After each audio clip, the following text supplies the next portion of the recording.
खूब शीघ्र खोलिबो पुरी श्रीमंदिर रत्न भंडार खोलाजिबो और गणति हेबो एहा कहिसंती मुख्यमंत्री मोहन माझी। आज बीजेपी पक्षरु भुवनेश्वर प्रदर्शनी पड़ियारे आयोजित होइतिबा संबर्धना सभारे जोगदेई मुख्यमंत्री प्रकाश करिसंती जे रत्न भंडार खोलिबा परे किछि गड़बड़ी सामना को आसे दोषी को दंड विधान कराजिबो।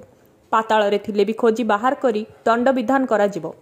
सेप्टेम्बर 17 रु ओडिशा रे शुभारंभ हेबो सुभद्रा योजना। प्रधानमंत्री नरेंद्र मोदी जन्मदिवस अवसर में सुभद्रा टंका प्रदान कराजिबो। प्रधानमंत्री ओडिशा आसी सुभद्रा योजना आरंभ करिवे। आजिर सभारे दुई उपमुख्यमंत्री के सिंहदेव और प्रभाती परिड़ा सामिल थिले। केंद्र मंत्री धर्मेंद्र प्रधान, अश्विनी वैष्णव, जुएल राम, निर्वाचित सांसद और विधायक माने उपस्थित थिले।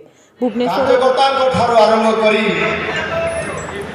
वर्तमान कठिन परिश्रम करके सरकार को आनिबारे जो आपण मानकर प्रमुख भूमिका अच्छी आपण मानकर पर्यंत मु निश्चित भाव में आपण मानक सबुठारु श्रेय देवी एवं आगामी दिन में जो संकट सृष्टि होइतिबा ओडियार अस्मिता कथा एवं तांको बंचाइया पाई आगामी दिन में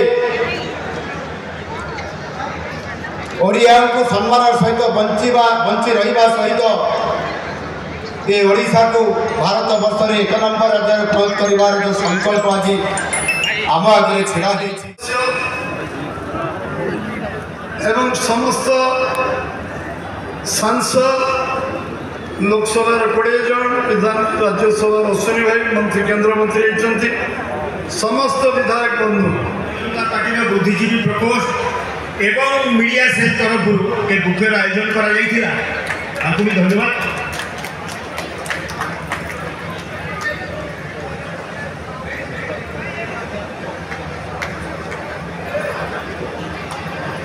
चलो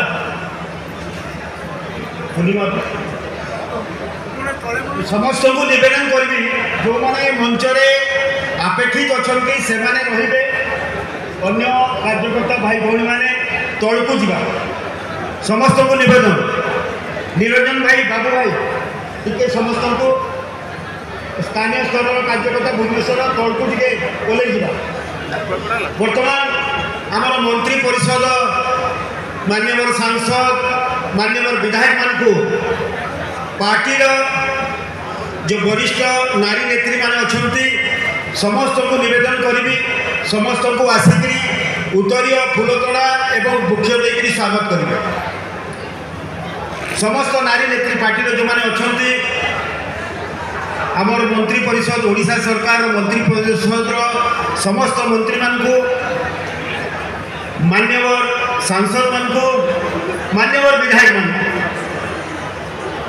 जल्दी जल्दी कार्यक्रम छाड़े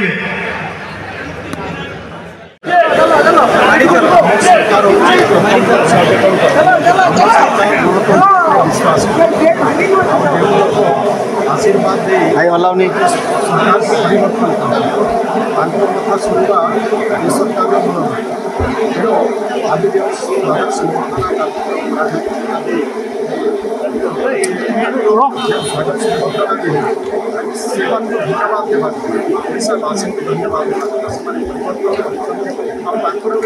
भरोसा अच्छे मोबाइल कर लो निश्चय आगामी दिन में हम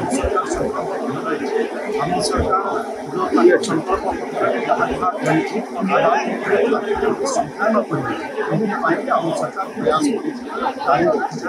निश्चय आगामी दिन ओडिशा गोटे भल शासन सरकारी परस्पर पहुँचा कथा